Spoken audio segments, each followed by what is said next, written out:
Hello नमस्कार, जय सीताराम, जय बिहार। कैसे हैं आप लोग? आपका बहुत बहुत स्वागत है मेरे channel BPSC with Sweety Singh और 85 में। दोस्तों, आप ये जो हमारा जो 71st बीपीएससी का हिस्ट्री क्लास चल रहा है, आप बीपीएससी के अलावा अगर बिहार दरोगा की तैयारी कर रहे हैं, आप बिहार एसएससी की तैयारी कर रहे हैं, या फिर बिहार पुलिस और जितने भी कॉम्पिटिटिव एग्जाम्स हैं जिसमें कि मॉडर्न हिस्ट्री पूछी जाती है, उन सब की अगर आप प्रिपरेशन कर रहे हैं तो आप निश्चित ही इसके पांडे के सर के जो बुक को है वो प्रेफर करेंगे। बहुत ही अच्छी बुक है, द बेस्ट बुक है हिस्ट्री के लिए। और इसीलिए मैंने जो है 1 बाय 1 चैप्टर करके इसके पांडे बुक जो सर की जो बुक है उसमें से जो पीटी के लिए निचोड़ होता है वो मैं आपके सामने लाने की कोशिश कर रही हूँ। एकदम सीधी बात, नो बकवास करते हुए हमारी क्लास जो चल रही है। और इसके पहले, सबसे पहले अगर आप ये क्लास देखें, उसके पहले आप 1857 जो है वो लग चुका है, वो देख सकते हैं। इसके अलावा हमारा सामाजिक धार्मिक सुधार आंदोलन की 4 पार्ट में जो वीडियो है वो भी खत्म हो चुका है। नेक्स्ट हमारा जो चैप्टर है वो हम लोग चैप्टर पढ़ेंगे, चैप्टर 9। अब हम लोग आज जो चैप्टर में देखेंगे वो देखेंगे जाति, मजदूर और किसान आंदोलन। जो भी जाति आंदोलन हुए हैं हमारे देश में, जो भी किसान आंदोलन, मजदूर आंदोलन हुए हैं और जो भी किसान आंदोलन हुए हैं, वो हम 1 बाय 1 करके देखने की कोशिश करेंगे। इस कड़ी में सबसे पहला जो हम देखने जा रहे हैं, सत्यशोधक समाज। सत्यशोधक समाज सबको पता है कि इसका स्थापना कब हुआ था, तो 1873 में हुआ था। मैं मार्कर चेंज कर देती हूँ। सत्यशोधक समाज की स्थापना कब होती है दोस्तों? तो 1873 में होती है। और कहाँ होती है? तो बम्बई में होती है। एक बात यहाँ पे जानना है कि निम्न जाति उत्थान जो भी आंदोलन हुआ है वो आपको महाराष्ट्र में हुआ है। कहाँ हुआ है?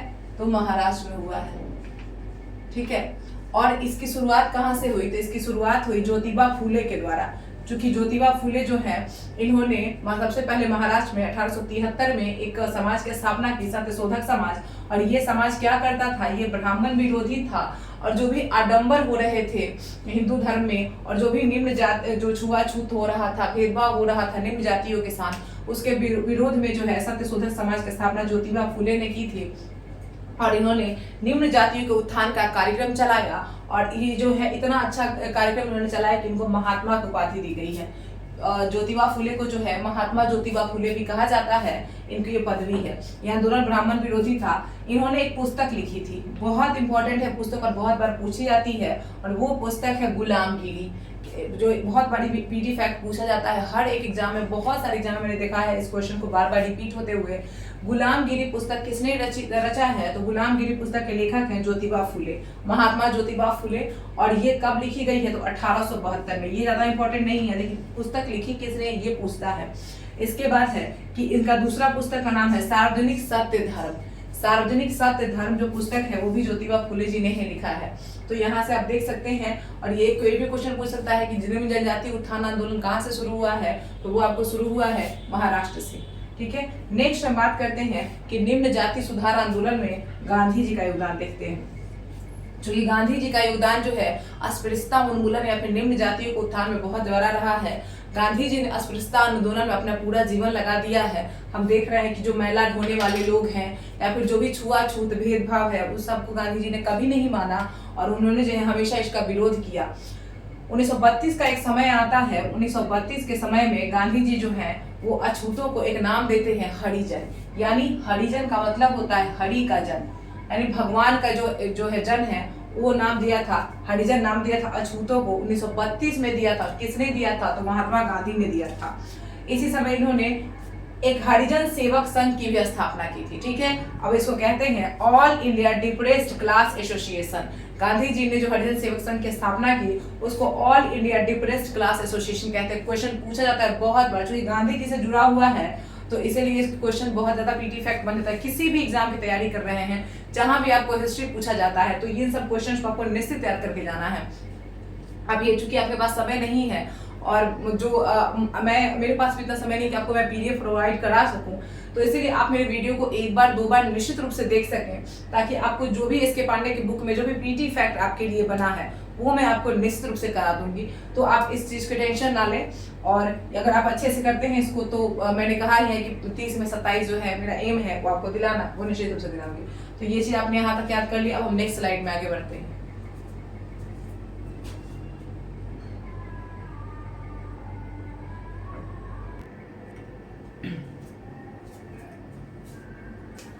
नेक्स्ट देखते हैं दोस्तों, अब हम बात करते हैं बी आर अम्बेडकर की। आप जानते हैं कि बी आर अम्बेडकर जो है अस्पृश्यता उन्मूलन में सबसे बड़े नेता हैं, या फिर ये कह लीजिए कि निम्न जातियों का जो उत्थान हुआ है हमारे देश में और आरक्षण की जो सुविधा उपलब्ध कराई गई है उसमें जो है अम्बेडकर जी का जो है बहुत बड़ा योगदान है।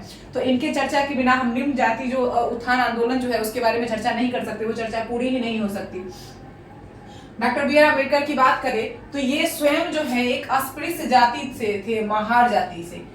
ये जो इनका जन्म जो हुआ था महार जनजाति से हुआ था और ये स्वयं ही अस्पृश्य जाति थे। छुआछूत इन्होंने बचपन में खुद बहुत झेला था, इनको जो है बहुत ज्यादा प्रताड़ित किया गया था छुआछूत के नाम पर। तो इसीलिए जो है इनके मन में जो है सबसे ज्यादा जो है इस व्यवस्था को सुधारने के लिए सबसे ज्यादा प्रयास इन्होंने ही किया है। इन्होंने क्या क्या किया है निम्न जाति उत्थान के लिए, तो इन्होंने जो है अछूतों के लिए पृथक निर्वाचन का मांग किया था। और आपने जो देखा है कम्युनल पैक्ट जब आया था, मैकडोनाल्ड जो लाया था आपको, उस समय इन्होंने उसका समर्थन किया था। तो इस तरह से आगे देखते हैं मंदिर प्रवेश। अछूतों के मंदिर प्रवेश के लिए भी इन्होंने आंदोलन चलाया था। उसके बाद धीरे धीरे चूंकि कांग्रेस में जो है वो आपको ब्राह्मण वर्ग का जो प्रभुत्व था, इसीलिए और इनके समस्या पर जो है उतना ध्यान नहीं दिया जा रहा था, इसीलिए इनका धीरे धीरे कांग्रेस से विरोध शुरू हो गया और इन्होंने धीरे धीरे ब्रिटिश को समर्थन देना शुरू कर दिया। और यही होता है कि जब ये कम्युनल पैक्ट को जो है समर्थन देते हैं उस समय गांधी जी से भी इनका जो कॉन्फ्लिक्ट होता है, जो मतभेद हो जाता है और पूना पैक्ट होता है जिसमें गांधी जी और अम्बेडकर के बीच समझौता होता है। इसके बाद 1920 आता है। 1920 में, ये तो पहले की घटना है, लेकिन 1920 में इनका जो प्रमुख कार्य है वो देख लेते हैं। तो इन्होंने all India depressed class federation की स्थापना की थी। ठीक है, all India depressed class federation, federation अगर लगा रहे, ऑल इंडिया डिप्रेस्ड क्लास बहुत सारे लोगों ने स्थापना किया है, तो अगर आपका फेडरेशन पीछे में लगा रहा है तो आपको बी आर अम्बेडकर के साथ जाना है। ठीक है, इसके अलावा इन्होंने जो 1920 में स्थापना किया all India depressed class federation का। इसके अलावा 1924 आता है, 1924 में इन्होंने बहिष्कृत हितकारिणी सभा की स्थापना की। किसकी स्थापना की? तो बहिष्कृत हितकारिणी सभा। और इसके इस संस्था के प्रचार प्रसार के लिए बी आर अम्बेडकर जी ने एक बहिष्कृत हितकारिणी पत्रिका भी निकाली। और ये किस भाषा में निकाली थी? तो मराठी भाषा में निकाली थी दोस्तों। किस भाषा में निकाली थी? मराठी भाषा में। इसके बाद इन्होंने और भी बहुत सारे काम किए हैं। इन्होंने सामाजिक समता संघ की स्थापना की। निम्न जाति जो थे, अछूतों को समाज में जो है सम्मान दिलाने के लिए, उचित दर्जा दिलाने के लिए बी आर अम्बेडकर जी ने सामाजिक समता संघ की स्थापना की। इसके अलावा इन्होंने जो है स्वतंत्र श्रमिक पार्टी का भी गठन किया ताकि जो है निम्न जाति के जो लोग हैं वो चुनाव प्रक्रिया में जो है भाग ले सके। तो उसके लिए स्वतंत्र श्रमिक संगठन। एक इन्होंने सत्याग्रह किया था दोस्तों 1927 में। 1927 में सत्याग्रह क्या किया था? तो इन्होंने जो अछूत जाति के जो लोग थे उस समय उनको कुओं पर पानी नहीं भरने दिया जाता था, इस तरह की जो व्यवस्था हो रही थी, इसके लिए उन्होंने 1927 में एक सत्याग्रह किया था बी आर अम्बेडकर ने। 1942 आता है और ये 1942 में इन्होंने अनुसूचित जाति परिसंघ की स्थापना की। अनुसूचित जाति परिसंघ की स्थापना कौन करते हैं? तो बी आर अम्बेडकर जी करते हैं। अंततः इनका जो है हिंदू धर्म से मोह भंग हो जाता है और अंत में जाकर ये हिंदू धर्म छोड़कर बौद्ध धर्म अपना लेते हैं। क्या अपना लेते हैं? बौद्ध धर्म अपना लेते हैं। इस तरह से बी आर अम्बेडकर जी का जो है निम्न जाति उत्थान आंदोलन में जो भी योगदान था, मैंने उसको कंसाइज वे में लिख दिया है। आपको 2-3 संस्थाओं का नाम बिल्कुल याद रखना है। इसका तो नाम एकदम आपको याद रखना है, बहिष्कृत हितकारिणी सभा और पत्रिका। ये बहुत बार पूछा गया है, इसलिए आपको याद रखना है। तो इस तरह से हम देख लेते हैं। अब नेक्स्ट स्लाइड पे बढ़ते हैं दोस्तों।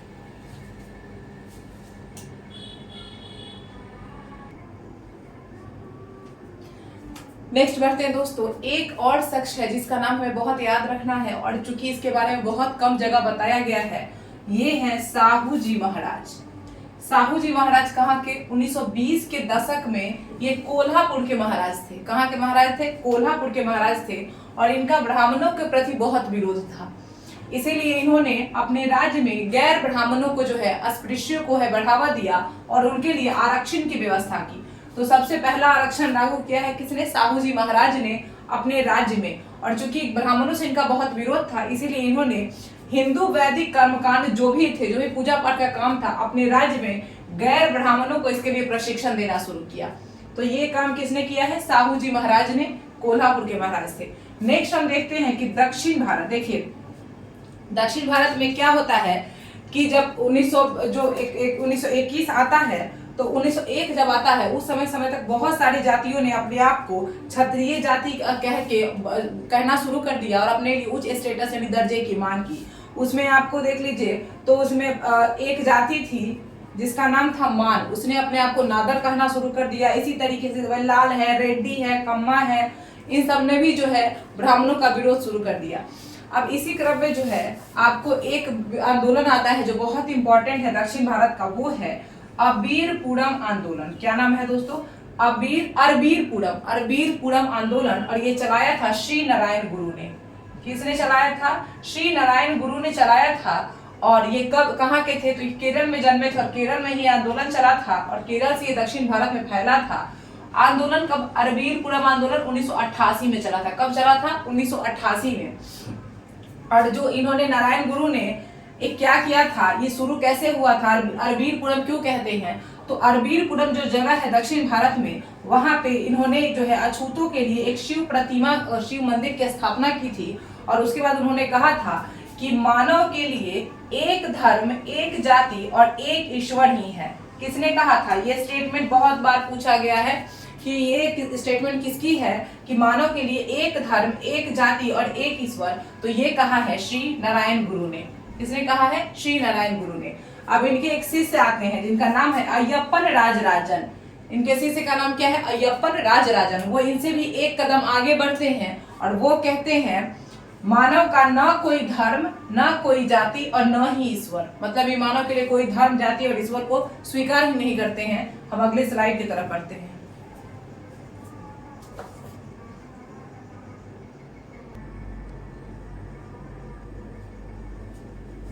नेक्स्ट हम बढ़ते हैं दोस्तों। अब हमारा जो अगला आंदोलन है वो है जस्टिस आंदोलन।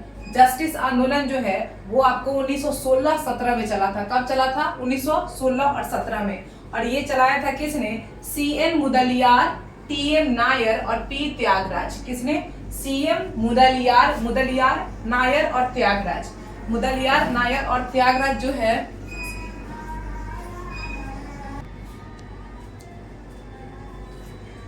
नेता कौन थे इसके जस्टिस आंदोलन के? CN मुदलियार थे, TM नायर और P त्यागराज। मुदलियार, नायर, त्यागराज आपको याद रखना है। और इस जो संस्था है इस आंदोलन को प्रचारित करने के लिए जस्टिस समाचार पत्र निकाला गया था। इस आंदोलन जो आंदोलन था उसमें बहुत बड़ी संख्या में जमींदार और धनी व्यापारी लोग भी जुड़े हुए थे। और ये आंदोलन जो चला रहे थे वो लोग इसलिए चला रहे थे क्योंकि इनका ब्राह्मण जो थे वो उस सर्वोत्तम पद पर जो पहुंच जा रहे थे, उनकी सामाजिक प्रतिष्ठा को देखते हुए जमींदार वर्ग को भी ब्राह्मणों से ईर्ष्या हो गई थी और इसीलिए आंदोलन जो है जस्टिस आंदोलन चलाया गया था। नेक्स्ट हम चलते हैं आत्मसम्मान। पिछले एपिसोड में आत्मसम्मान जो है वो आपको नारायण गुरु के साथ जोड़ा गया है, वो एक अलग है, उसको आप अलग रखिएगा, ये अलग है। तो आत्मसम्मान आंदोलन जो है वो आपको EV रामास्वामी नायकर ने चलाया था। किसने चलाया था? EV रामास्वामी नायकर, याद रखना है, जिनको पेरियार भी कहते हैं। क्या कहते हैं? पेरियार। तो ये EV रामास्वामी नायकर ने आत्मसम्मान आंदोलन चलाया था। और ये कब चलाया था? तो 1920 के दशक में चलाया था। कब चलाया था? 1920 के दशक में चलाया था। और इसमें ये बहुत ही उग्र जो है ब्राह्मण विरोधी आंदोलन था। इसमें कहा गया था कि अब जो विवाह होगा, इस संप्रदाय के जो लोग थे वो जो है बिना ब्राह्मण के विवाह होगा। इसके अलावा मंदिरों में प्रवेश किया जाएगा और साथ ही जो वर्ण व्यवस्था जिसमें वर्णित है मनुस्मृति, उसको भी इन्होंने जलाने का प्रयास किया था, मनुस्मृति को। रामास्वामी नायकर ने एक रामायण रचा था तमिल भाषा में। तमिल भाषा में जिस रामायण की रचना की थी वो रामास्वामी नायकर ने, और उसको सच्ची रामायण कहा जाता है। कौन सा रामायण कहा जाता है? सच्ची रामायण कहा जाता है, EV रामास्वामी नायकर के द्वारा जो लिखा हुआ है। नेक्स्ट हम आगे बढ़ते हैं। Nair service society. कौन है? Nair service society. Nair service society जो है 1914 में चला और ये कहाँ चला? मद्रास में चला। इसको MP पिल्लई यानी मन्नार पद्मनाभ पिल्लई जो है उसके द्वारा चलाया गया था। ठीक है। इसके अलावा हम देखते हैं कि एक डिप्रेस्ड क्लास मिशन सोसाइटी है। कौन है? Depressed class mission society. और ये आपको बंबई में चलती है 1906 में। डिप्रेस्ड क्लास मिशन सोसाइटी 1906 में बंबई में होती है और DR शिंदे इसके हेड रहते हैं। कौन रहते हैं? DR शिंदे। अब हम नेक्स्ट स्लाइड पे बढ़ते हैं।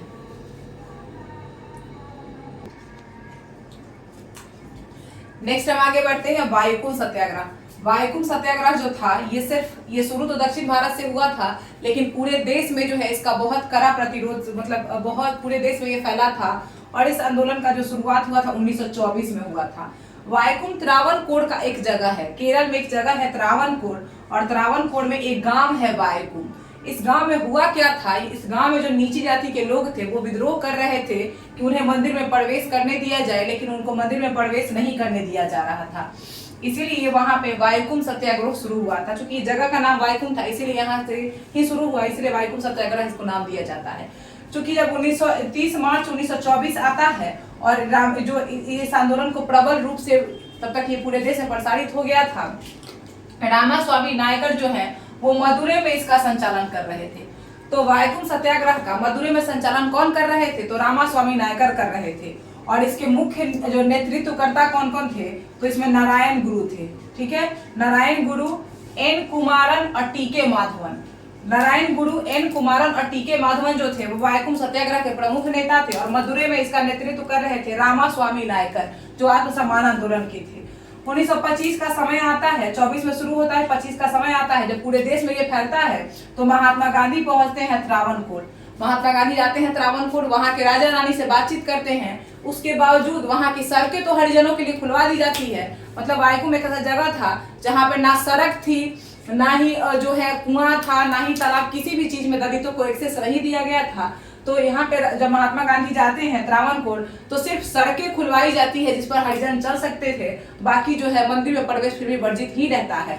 तो केरल में बहुत ही बड़े लेवल पे छुआछूत परंपरा चल रही थी, उसी के विरोध में वाईकुंठ सत्याग्रह चलाया गया था। नेता का नाम याद रखना है, नारायण गुरु, एन कुमारन, टीके माधवन।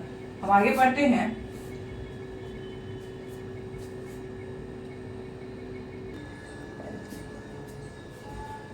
नेक्स्ट आंदोलन है गुरुवायूर सत्याग्रह। ये भी चला है केरल में, ये भी दक्षिण भारत में ही चला है, और ये भी एक जगह का ही नाम है। यहाँ पर भी मंदिर था जिसमें कि दलितों को प्रवेश नहीं दिया जा रहा था, तब गुरुवायूर सत्याग्रह चलाया गया। ये 1931 से शुरू हुआ और अंततः 36 में खत्म हुआ। 1931 में 1 नवंबर को शुरू होता है। इसके नेता रहते हैं के केलप्पन। ये कांग्रेस समिति को जो है वो उकसाते हैं कि आप इस मंदिर प्रवेश को फिर से उठाइए। कांग्रेस कमेटी मान जाती है और इस मंदिर प्रवेश का मुद्दा फिर से उठाती है। के केलप्पन के नेतृत्व में गुरुवायूर में मंदिर प्रवेश सत्याग्रह होता है, लेकिन उस समय जो है उसका नेतृत्व सुब्रमण्यम कर रहे थे। तो कितना भी प्रयास करते हैं तो वो जो है मंदिर में प्रवेश नहीं कर पाते हैं। मंदिर कर्मचारियों के द्वारा उन पर हमला बोल दिया जाता है और उसमें जो है के पिल्लई और ए के गोपालन, इनको गंभीर चोटें आती हैं। तो पिल्लई गोपालन को चोटें आती हैं, के केलप्पन नेतृत्व कर रहे होते हैं, इन प्रवेश नहीं कर पाते हैं। अब दूसरा आता है 21 दिसंबर 1932। 31 दिसंबर 1932 जब राजा जो है वो मंदिर में घुसने नहीं देते हैं दलितों को, तो उसके बाद 21 दिसंबर 1932 को के केलप्पन जो है आमरण अनशन पर बैठ जाते हैं कि जब तक मंदिर में प्रवेश नहीं दिया जाएगा तब तक जो है वो अपना अनशन जो है खोलेंगे नहीं। गांधी जी का आश्वासन आता है, गांधी जी इनको आश्वासन देते हैं और इनके आश्वासन पर ही अपना जो आमरण अनशन तोड़ते हैं। और उसके बाद अंततः नवंबर 1936 का समय आता है जब त्रावणकोर के राजा जो हैं वो झुकते हैं विद्रोहियों के सामने और जो है सभी के लिए मंदिर को खोल दिया जाता है। यहाँ भी पूर्ण रूपेण मंदिर नहीं ही खुलता है, लेकिन एक सांकेतिक तौर पर मंदिर को खोल दिया जाता है। इस तरह से ये आंदोलन गुरुवायूर सत्याग्रह समाप्त होता है। नेक्स्ट हम पढ़ेंगे मजदूर आंदोलन।